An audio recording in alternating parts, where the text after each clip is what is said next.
मेरा नाम अफजल है और मैं आपका केमिस्ट्री का टीचर हूँ। पिछले 25 सालों से पढ़ा रहा हूँ। मेरे तजर्बे से फ़ायदा उठा लो रे भैया।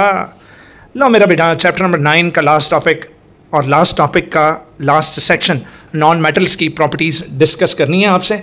और ये याद रखें मेरा बेटा कि ये ना आपकी बुक वाली वर्डिंग्स हैं।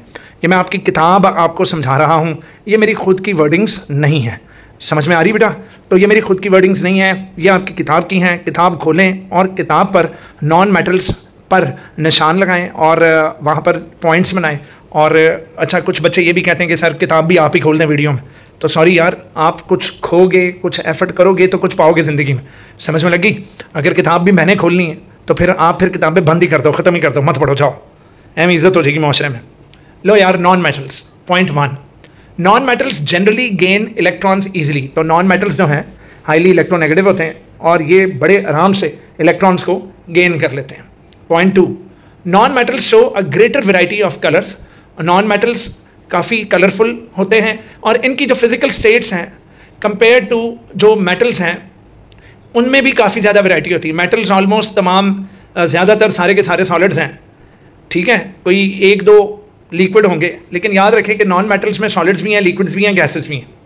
Point 3, non metals can not be beaten into thin sheets.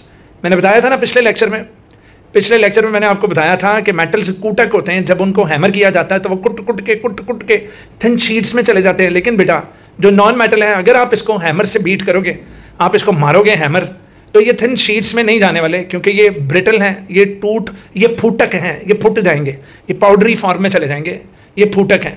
They break into pieces when hammered. तो ये पीसेस में टूट जाते हैं अगर आप इनको हैमर से मारोगे तो। पॉइंट 4, सल्फर और phosphorus exist in powdered form. तो सल्फर और फास्फोरस जो हैं ये पाउडर की शक्ल में पाए जाते हैं and can not be made into sheets. इनकी शीट्स नहीं बनाई जा सकती। तो ये एक एग्जांपल दिया उन्होंने। पॉइंट नंबर 5 है जी, non metals can not be drawn into wires without breaking. और नॉन मेटल्स जो हैं ये वायर्स में भी इन्हें आप कन्वर्ट नहीं कर सकते, बड़ी मुश्किल से आप इन्हें कन्वर्ट करते हैं, वो एक अलग से प्रोसेस है इसका। नेक्स्ट आइए जी, non metals do not have free electrons. Non metals में कोई फ्री इलेक्ट्रॉन नहीं होता, लिहाजा ये मेटल्स की तरह इलेक्ट्रिसिटी को कंडक्ट यानी मेटल्स कंडक्ट करते हैं तो ये नहीं कंडक्ट कर सकते, क्योंकि मेटल्स में मोबाइल या फ्री इलेक्ट्रॉन्स है, तो इनमें नहीं होते। लेकिन एक एक्सेप्शन है, एक्सेप्ट ग्रेफाइट। ग्रेफाइट जो है ये एक ऐसा नॉन मेटल है, कार्बन की किस्म है कि ना इसमें 1 इलेक्ट्रॉन फ्री होता है बेटा। हर एटम अपना एक इलेक्ट्रॉन फ्री छोड़ देता है इंटर एटॉमिक स्पेसेस में, जिसकी वजह से ना ग्रेफाइट जो है वो कंडक्टर है। तो ग्रेफाइट कंडक्टिंग करता है। तो graphite is the only exception, it conducts electricity. क्यों? क्योंकि उसका एक स्पेशल क्रिस्टलाइन अरेंजमेंट में वो मौजूद है, ठीक है। और क्रिस्टल लैटिस आप अपने देख सक रहे हैं यहाँ पर स्क्रीन पर। एक तो उसके कार्बन के एटम्स लेयर्स में मौजूद हैं और एक लेयर और दूसरे लेयर के दरमियान एक इलेक्ट्रॉन फ्री छोड़ा हुआ है हर एटम ने। The electrons which are present between the layers of the graphite crystal are loosely held and hence they can become mobile। और वो मोबाइल इलेक्ट्रॉन्स की तरह बिहेव करते हैं, जिसकी वजह से जो ग्रेफाइट है इट कैन कंडक्ट इलेक्ट्रिसिटी, ठीक है। तो graphite can conduct electricity. The conduction of electricity of graphite is due to the mobility of these electrons. मोबिलिटी कहते हैं by due to the movement of these electrons. लो जी, additional properties of non metals हैं कुछ। कहता है number 1, non metals can not be polished because they either exist in powder या गैसियस फॉर्म। यहाँ तो ये गैसेस हैं, यहाँ पर ये पाउडर है, इनको कैसे पॉलिश करेंगे? पॉलिश सिर्फ सॉलिड को किया जाता। Point 2, most of the powders are dull in texture. और जो ये पाउडर्स हैं बड़े डल होते हैं, मतलब उनका शाइनिंग नहीं होते, वो बहुत ज़्यादा डल हैं। And point 3, due to non ductility, मतलब इनकी वायर्स नहीं बनाई जा सकती हैं। नॉन मैलेबल प्रॉपर्टीज़ यानी इनकी शीट्स नहीं बनाई जा सकती। Non metals are not strong at all, ये बिल्कुल स्ट्रॉन्ग नहीं है, इनको आप हैमर करोगे ये टूट फूट का शिकार हो जाएंगे।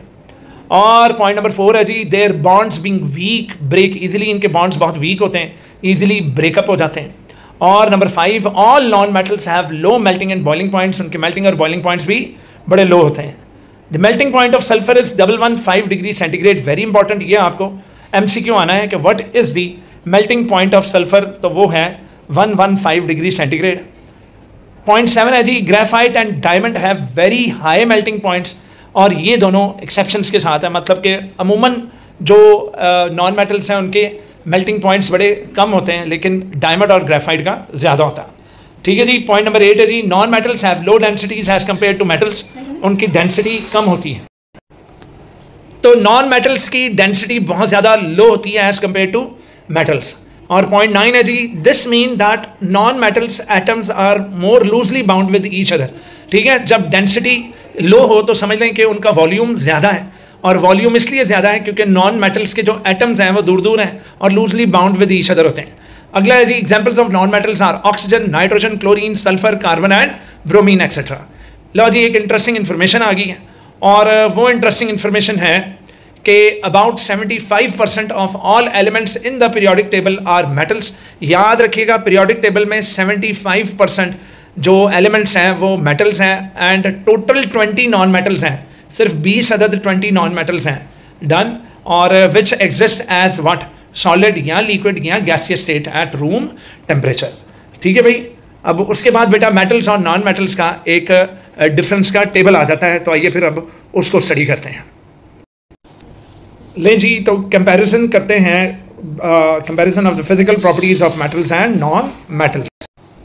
ले जी, metals usually have high melting and boiling points. हम सबको पता है कि इनके मेल्टिंग और बॉइलिंग पॉइंट्स हाई होते हैं। दूसरी तरफ जनाब, नॉन मेटल्स में भी सॉलिड्स, लिक्विड्स, तो सॉलिड, लिक्विड्स और गैसेस एट रूम टेम्परेचर। इसका मतलब ये हुआ कि they show wide range of melting and boiling points. ठीक है भाई। पॉइंट 2 है जी, metals are good conductors of heat and electricity, जबकि non metals are poor conductors of heat and electricity. ये अपने अंदर से हीट एंड इलेक्ट्रिसिटी नहीं गुजारते, लेकिन एक्सेप्ट ग्रेफाइट एक बड़ा अच्छा कंडक्टर है। पॉइंट 3 है जी, metals can be made into different shapes by applying pressure, क्योंकि metals are ductile and they are malleable, so they can therefore be easily drawn into wires and sheets, जबकि non metals are brittle मतलब इसको hammer करोगे तो ये बेचारे foot जाएंगे, ये पाउडर फॉर्म में चले जाएंगे। नेक्स्ट है जी, metals are usually lustrous solids. Lustrous मतलब, लस्टरस से मुराद बेटा शाइनिंग, तो ये अपने अंदर एनर्जी एब्जॉर्ब करके फिर अपने एटम्स के अंदर से एनर्जी बाहर निकालते हैं, जो कि लाइट की शक्ल में होती है, और इस तरह हम लगता है कि मेटल्स जो हैं वो चमक रहे हैं। लेकिन पुत्र, मरकरी लस्टरस नहीं है। ये वेरी वेरी इंपॉर्टेंट एमसीक्यू है कि कौन सा मेटल लस्टरस नहीं है, तो वो मरकरी लस्टरस नहीं है, बाकी सारे के सारे लस्टरस हैं। एंड पॉइंट 4 है जी, non metals are dull and they can not be polished. इन्हें पॉलिश नहीं किया जा सकता एक्सेप्ट आयोडीन, क्योंकि आयोडीन सॉलिड फॉर्म में है तो इट कैन बी पॉलिश्ड। आगे चलिए जी, 5th पॉइंट है जी, क्या भला 5th पॉइंट में ये है कि metals are generally tough and strong. Metals बड़े टफ और बड़े स्ट्रॉन्ग होते हैं, जबकि non metals are neither tough nor strong. ले जनाब, इंटरेस्टिंग इन्फॉर्मेशन एक आगे कहता है, according to one report 9 elements are facing serious threat of extinction. Extinction कहते हैं कि ये वो दुनिया से ख़त्म हो रहे हैं जनाब। 9 एलिमेंट्स ऐसे हैं जो पूरी तरह यूज़ हो गए हैं और वो ख़त्म हो रहे हैं, और उन्हें एक्सटेंशन का खतरा है। एक्सटेंशन से मुराद दुनिया से ख़त्म हो जाना। Some of these elements are arsenic, gallium, gold, arsenic, gallium, gold, helium और जिंक। ये ऐसे हैं जो इस दुनिया से अनकरीब ख़त्म होने वाले हैं। ठीक है, तो इन्हें थ्रेट है कि ये एक्सटिंक्शन का शिकार हो जाएंगे। लो बेटा जी, इस वीडियो से इतना ही था। इसके साथ ही अफजल को इजाज़त दीजिए, तो मिलते हैं अगले लेक्चर में। अल्लाह हाफ़िज़।